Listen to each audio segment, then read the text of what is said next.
देश की एकता, अखंडता और सौहार्द को मजबूत करने के उद्देश्य से मुस्लिम राष्ट्रीय मंच ने दीपावली के पावन अवसर पर नैनी क्षेत्र में एक अनूठी पहल की।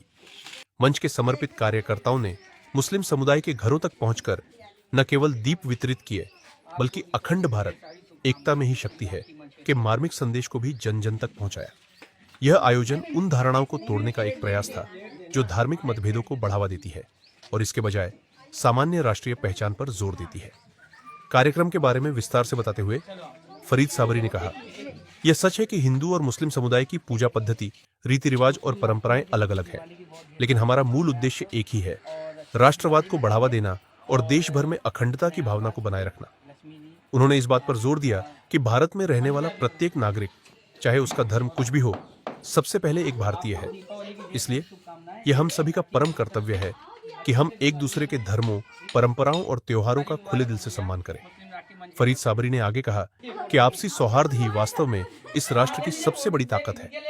जब विभिन्न समुदायों के लोग स्वेच्छा से एक दूसरे के त्योहारों में भाग लेते हैं और भाईचारे का परिचय देते हैं, तो यह भविष्य की पीढ़ियों के लिए एक मिसाल कायम करता है। उन्होंने विश्वास व्यक्त किया कि इस तरह के संयुक्त प्रयास एक ऐसे मजबूत और अखंड भारत के निर्माण में सहायक होंगे जहां सभी नागरिक सद्भाव और प्रेम से रह सके।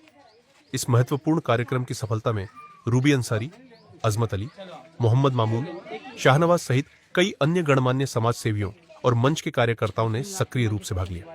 इन सभी लोगों के सामूहिक प्रयासों ने न केवल दीपों की रोशनी को बढ़ाया, बल्कि दिलों में भी एकता और भाईचारे की लौ जलाई, जो भारत की आत्मा का प्रतीक है।